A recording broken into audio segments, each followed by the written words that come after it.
A Bad Case of Stripes by David Shannon. Camilla Cream loved lima beans, but she never ate them. All her friends hated lima beans, and she wanted to fit in.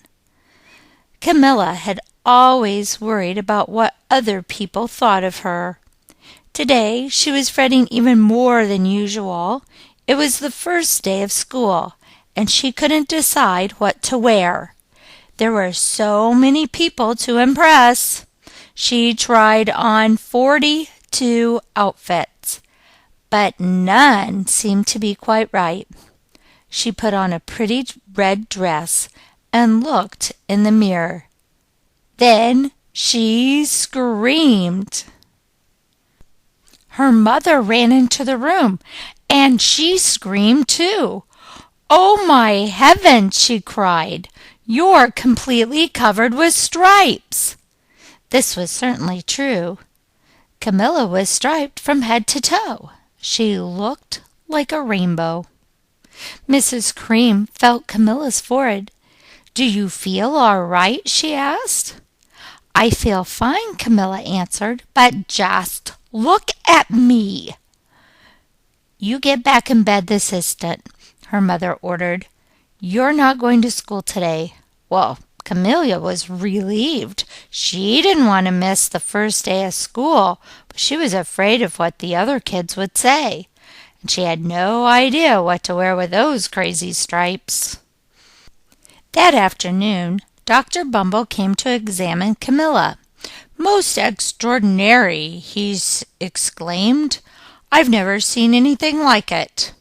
Are you having any coughing, sneezing, runny nose, aches, pains, chills, hot flashes, dizziness, drowsiness, shortness of breath, or uncontrollable twitching?"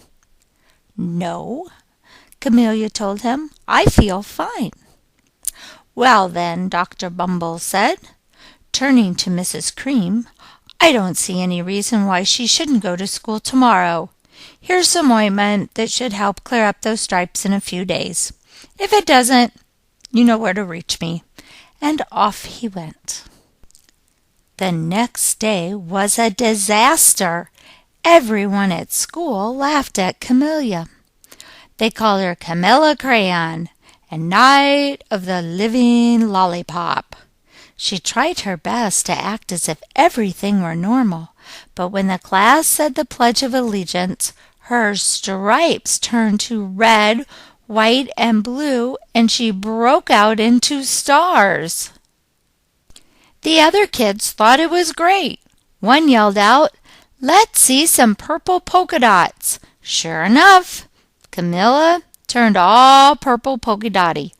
Someone else shouted, "Checkerboard," and a pattern of squares covered her skin. Soon everyone was calling out different shapes and colors, and poor Camilla was changing faster than you can change channels on a TV. That night, Mr. Harms, the school principal, called. "I'm sorry, Mrs. Cream," he said. "I'm going to have to ask you to keep Camilla home from school. She's just too much of a distraction, and I'm getting calls from other parents. They're afraid those stripes may be contagious." Camilla was so embarrassed. She couldn't believe that 2 days ago everyone liked her. Now nobody wanted to be in the same room with her. Her father tried to make her feel better. "Is there anything I can get you, sweetheart?" he asked. "No, thank you," sighed Camilla. What she really wanted was a nice plate of lima beans, but she had been laughed at enough for one day. Well, yes, I see," Dr. Bumble mumbled when Mr. Cream phoned the next day. "I think I'd better bring in the specialist. We'll be right over." About an hour later, Dr. Bumble arrived with 4 people in white coats. He introduced them to the Creams. "This is Dr. Grop, Dr. Sponge, Dr. Cricket, and Dr. Young." Then the specialist went to work on Camilla. They squeezed and jabbed, tapped and tested. It was very uncomfortable. "Well, it's not the mumps," concluded Dr. Grop. "Or the measles," said Dr. Sponge. "Definitely not the chicken pox," put in Dr. Cricket. "Or sunburn," said Dr. Young. "Try these," said the specialist. They each handed her a bottle filled with different colored pills. "Take one of each before bed," said Dr. Drop. Then they filed out the front door, following Dr. Bumble. That night Camilla took her medicine. It was awful. When she woke up the next morning, she did feel different, but when she got dressed, her clothes didn't fit right. She looked in the mirror, and there, staring back at her, was a giant, multicolored pill with her face on it. Dr. Bumble rushed over as soon as Mrs. Cream called, but this time, instead of the specialist, he brought the experts. Dr. Gourd and Mr. Mellon were the finest scientific minds in the land. Once again, Camilla was poked and prodded, looked at and listened to. The experts wrote down lots of numbers. Then they huddled together and whispered. Dr. Gourd finally spoke.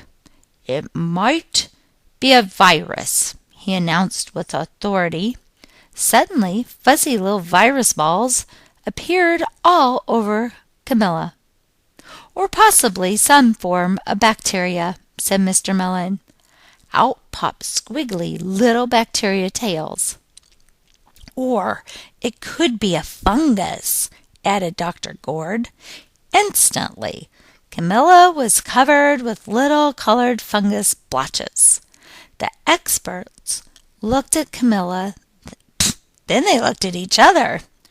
"We need to go over these numbers again and back at the lab," Dr. Gourd explained.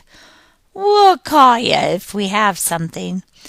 But the experts didn't have a clue, much less a cure. By now, the TV news had found out about Camilla. Reporters from every channel were outside her house, telling the story of the bizarre case of the incredible changing kid. Soon, a huge crowd was camped out on the front lawn. The Creams were swamped with all kinds of remedies, from psychologists, allergists, herbalists, nutritionists, psychics, an old medicine man, a guru, and even a veterinarian. Each so-called cure only added to poor Camilla's strange appearance until it was hard to even recognize her. She sprouted roots and berries and crystals and feathers and a long furry tail, but nothing worked. One day, a woman called herself an environmental therapist claimed she could cure Camilla. "Close your eyes," she said, "breathe deeply, and become one with your room." "I wish you wouldn't have said that," Camilla groaned. Slowly she started to melt into the walls of her room.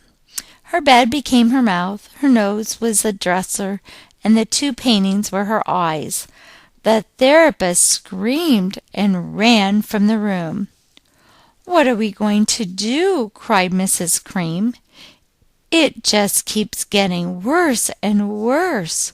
She began to sob. At that moment, Mrs. Cream heard a quiet little knock at the front door.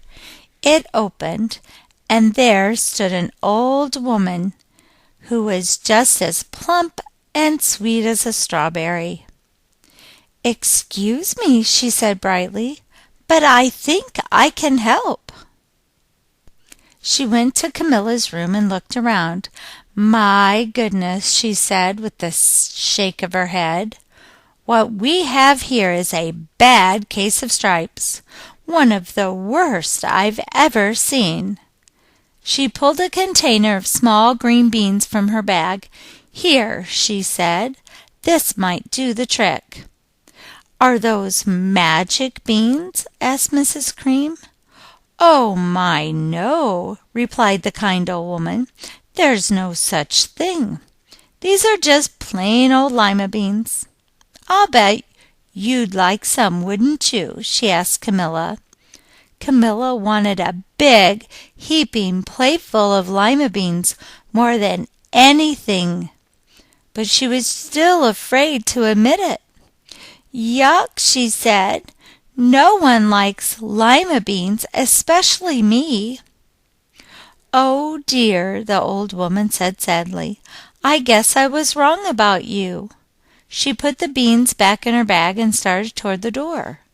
Camilla watched the old woman walk away.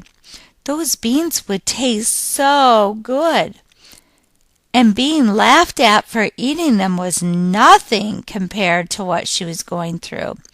She finally couldn't stand it. "Wait," she cried.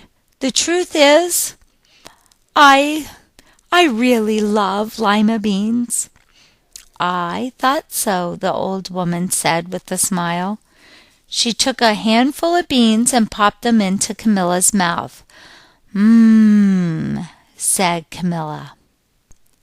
Suddenly the branches, feathers, and squiggly tails began to disappear.